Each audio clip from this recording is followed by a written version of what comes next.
Good morning to all of you and welcome to my channel The World of Economics। आज हम लोग बात करेंगे स्टैटिस्टिक्स के अपने अगले सेक्शंस की तरफ, लेकिन हमेशा की तरह आगे बढ़ने से पहले पीछे पढ़ाए हुए कुछ पॉइंट्स का डिस्कस। कल मैंने आपको बताया था सिंगुलर मीनिंग ऑफ स्टैटिस्टिक्स, यानी कि meaning of statistics as singular sense. हमने प्लूरल सेंस भी डिस्कस किया था। प्लूरल सेंस में मैंने आपको बताया था statistics is all about the data. Which type of data? तो that is the numerical data. And in a singular sense statistics is defined as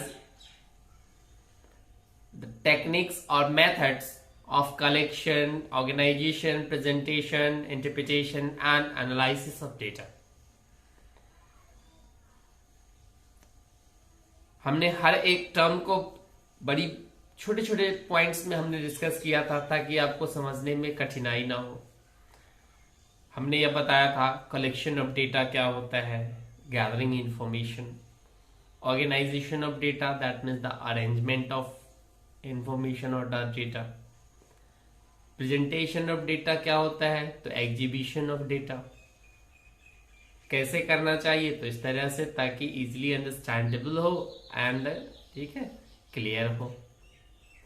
interpretation क्या होता है, तो हम interpretation that is the mathematical tool and finally analysis of data. तो उसी क्रम को आगे बढ़ाते हुए आज हम बात करेंगे स्टैटिस्टिक्स के स्कोप के बारे में। That is the scope of statistics. Her subject का अपना एक स्कोप होता है, उसी प्रकार से स्टैटिस्टिक्स का भी स्कोप है।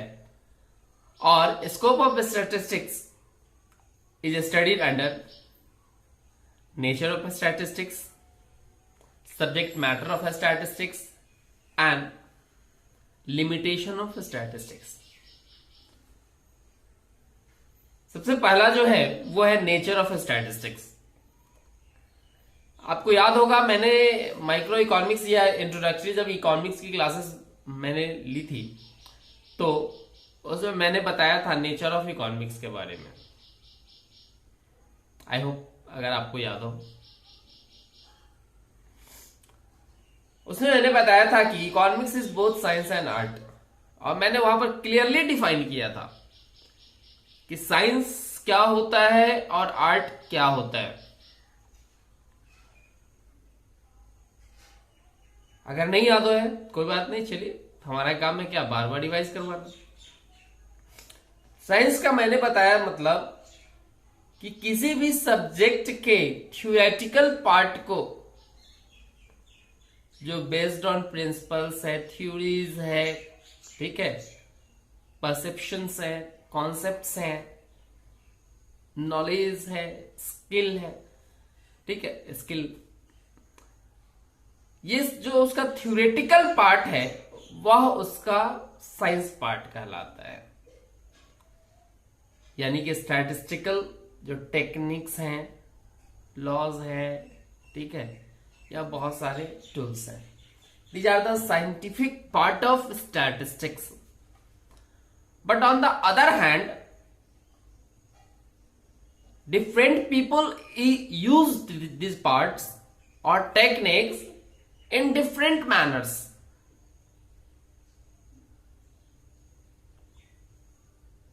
Again, जो साइंटिफिक पार्ट है, ठीक है, वो थ्योरेटिकल पार्ट से जुड़ा हुआ है। ये जो टूल है, स्टैटिस्टिकल टूल है, स्टैटिस्टिकल टेक्निक्स है, these are same for everyone, but the use of these tools are different for everyone.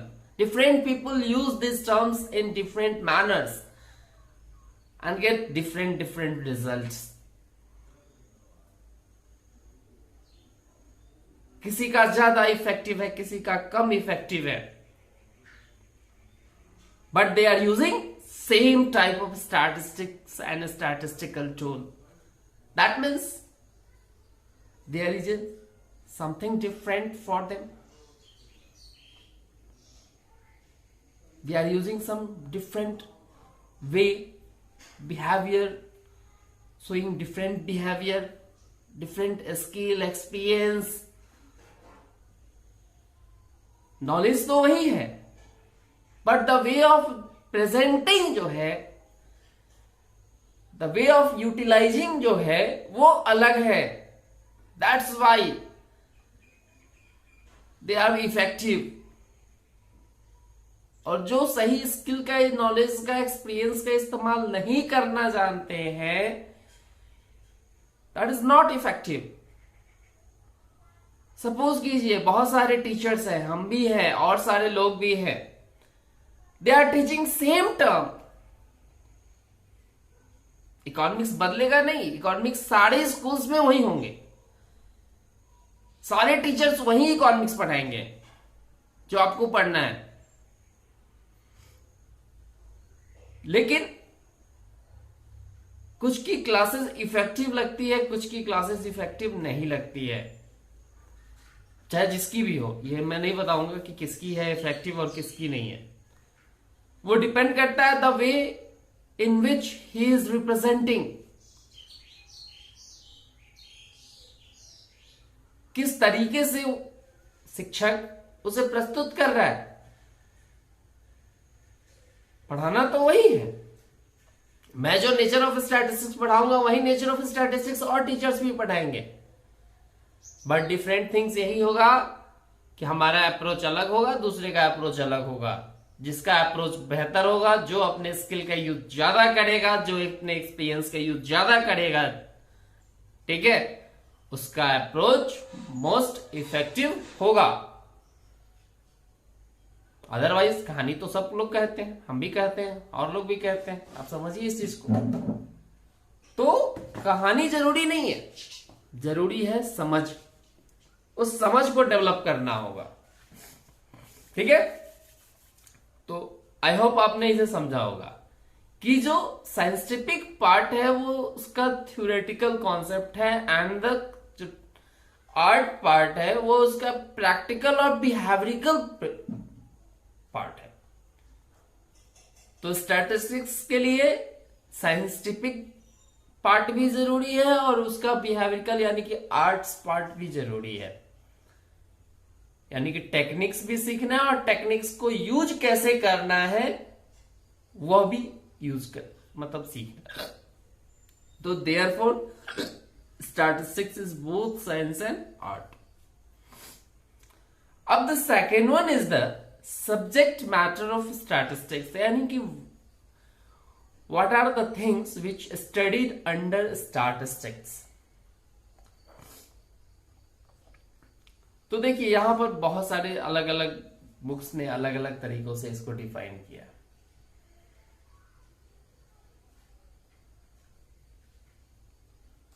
Specially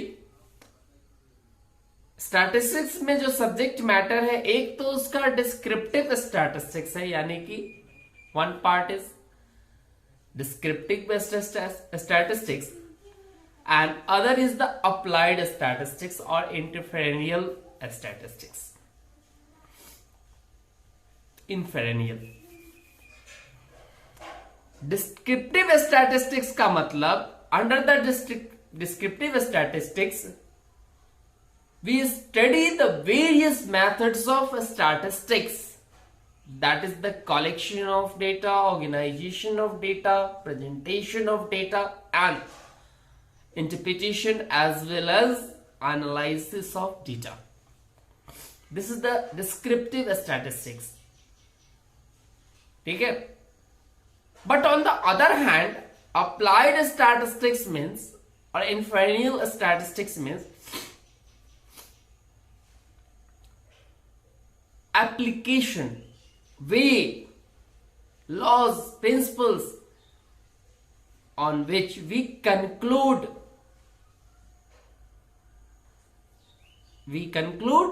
outcomes, we analyze the terms.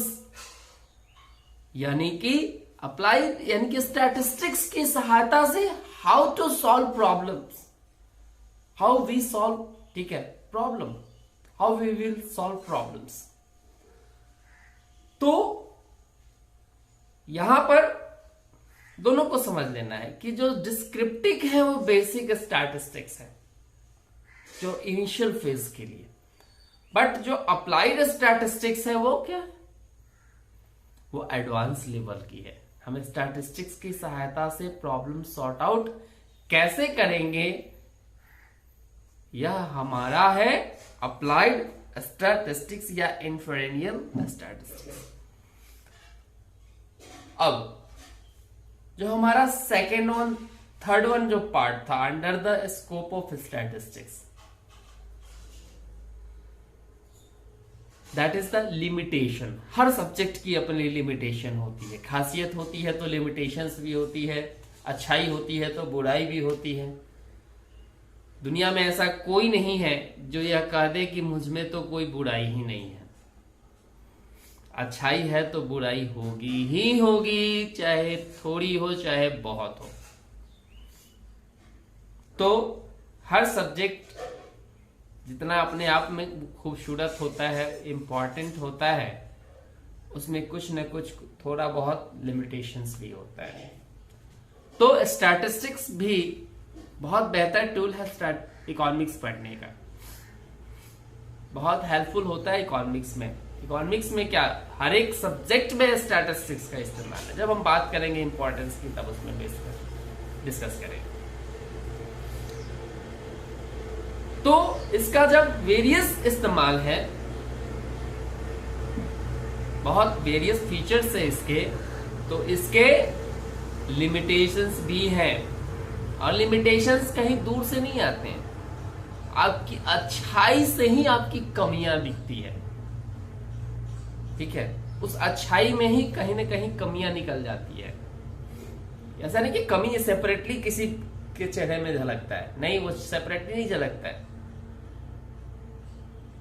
आपके जो फीचर्स हैं उसी फीचर्स में कहीं ना कहीं वो कमियां छुपी हुई हैं।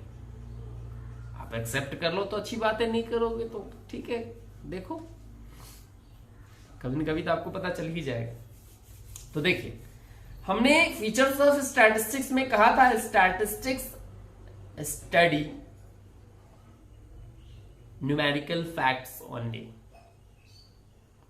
ठीक है, यानी कि यह सिर्फ न्यूमेरिकल क्वांटिटेटिव डेटा की स्टडी करता है, तो ये अच्छा ही है। बट अगर इसको एक नजरिए से ये देखा जाए तो ये कहे कि यह क्वालिटेटिव डेटा की स्टडी नहीं करता है। ठीक है, बात वही हो गई, पानी का ग्लास आधा भरा है या आधा खाली है, तो हम वहां पॉजिटिव सेंस में देख रहे हैं, हम यहां निगेटिव सेंस में देखेंगे उस चीज को। तो क्या मैंने कहा कि स्टैटिस्टिक्स में सिर्फ और सिर्फ क्वांटिटेटिव फैक्ट्स की स्टडी होती है, क्वालिटेटिव फैक्ट्स की स्टडी नहीं होती है। दूसरा, अब फिर फीचर से हम उसको देखेंगे। मैंने बताया था कि statistics is the study of aggregates, यानी कि यहां इंडिविजुअल डेटा की स्टडी नहीं होती है। Ram has 100 rupees, there is no meaning of it in statistics. But Ram and Syam have 50 rupees each, or an average of 50 rupees. It is the matter of statistics. Aggregates होगा तो statistics का part होगा, individual statistics का part नहीं होगा।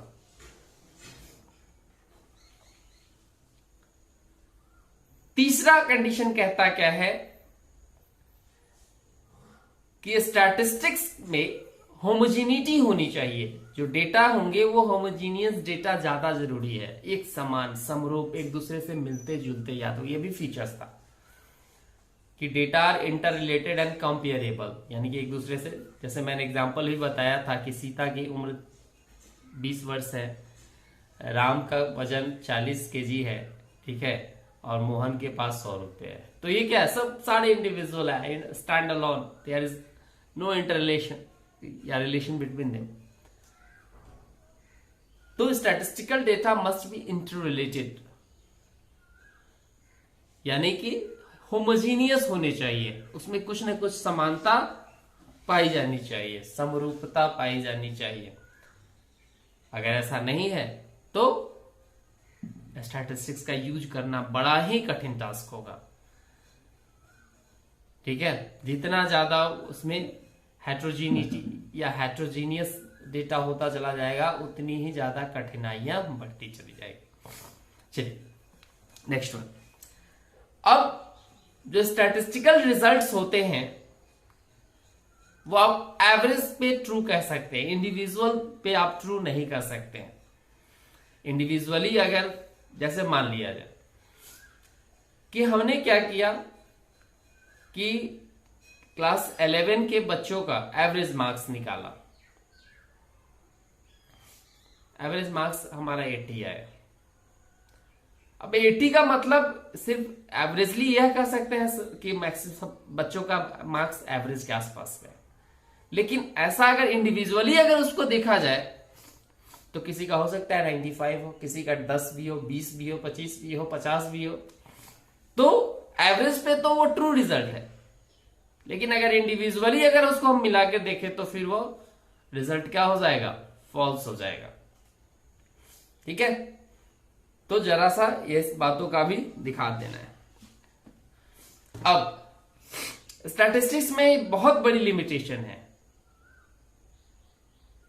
कि आपका जो रिजल्ट है वो कुछ ना कुछ रेफरेंस के साथ होना चाहिए। अगर आप विदाउट रेफरेंस कोई रिजल्ट अगर देते हैं तो वह गलत हो जाएगा। ध्यान से देंगे कि अगर विदाउट रेफरेंस अगर आपका रिजल्ट है, सर्टेन कंडीशंस को ध्यान में रखते हैं, उस कंडीशंस के अकॉर्डिंगली, तो स्टैटिस्टिकल रिजल्ट क्या हो जाएगा, रॉन्ग हो जाएगा अगर रेफरेंस नहीं है तो ये सारी चीजें आपके सामने हैं। अब कहता है कि जो स्टैटिस्टिक्स है, अब ऐसा नहीं कि जो इसको मन करेगा वो स्टैटिस्टिक्स यूज करना शुरू कर लेगा। देखिए टेबल बना देना, नंबर लिख देना वो अलग चीज है, बट स्टैटिस्टिक्स का जो मुख्य इस्तेमाल कोई अगर कर सकता है तो इसका एक्सपर्ट्स कर सकता है, जो उसके बारे में जानता है।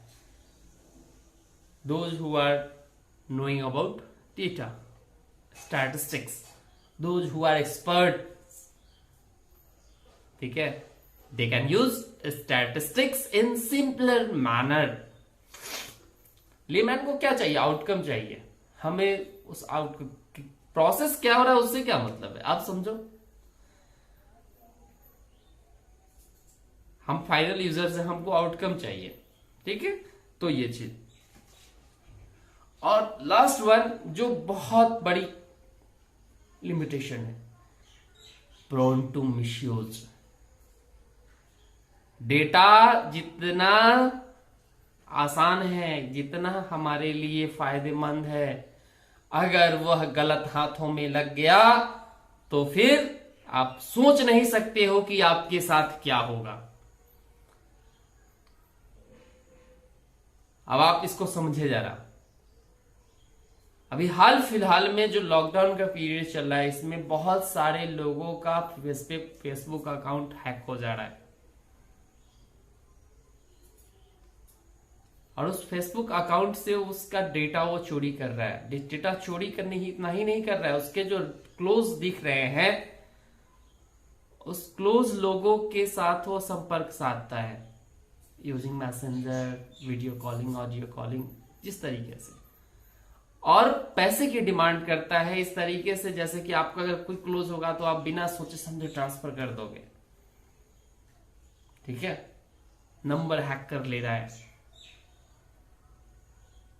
एक साधारण आधार इतना मतलब महत्वपूर्ण डेटा है कि देखिए अगर ये सुरक्षित है तो सब कुछ है। एक बार वहां से क्लिक होता है, आप कहीं से भी जाते हो पैसे निकाल लेते हो थंब इम्प्रेशन के द्वारा, बायोमेट्रिक वेरिफिकेशन करके।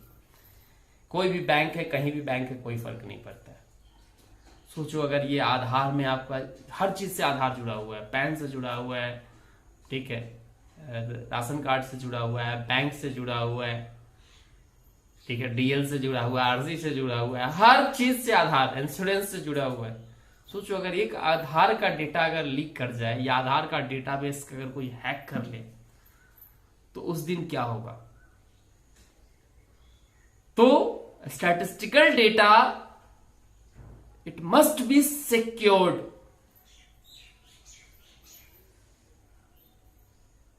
साधारण जानकारियां लीक कर जाती है तो कठिनाइयां बढ़ जाती है।